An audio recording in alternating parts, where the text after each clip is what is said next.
Alrighty, here in the garage, been heated.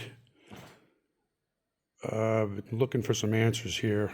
Hopefully one of you guys can help me out here because I'm losing my mind. Pulled the fuel pump off, checked the uptakes, everything's good there, at least to my knowledge. Let's see. Hit the key. Everything's going on. Nothing nuts.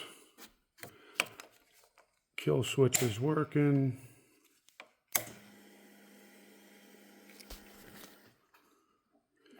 Tether switch. Working there.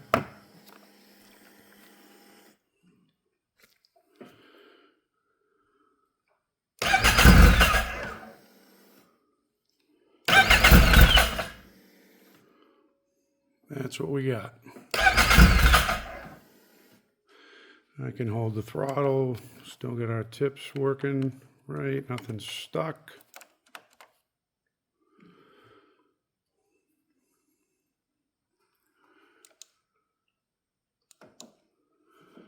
The thing I could think of would have been the fuses. I checked the fuses. No go, man. Help me out, guys.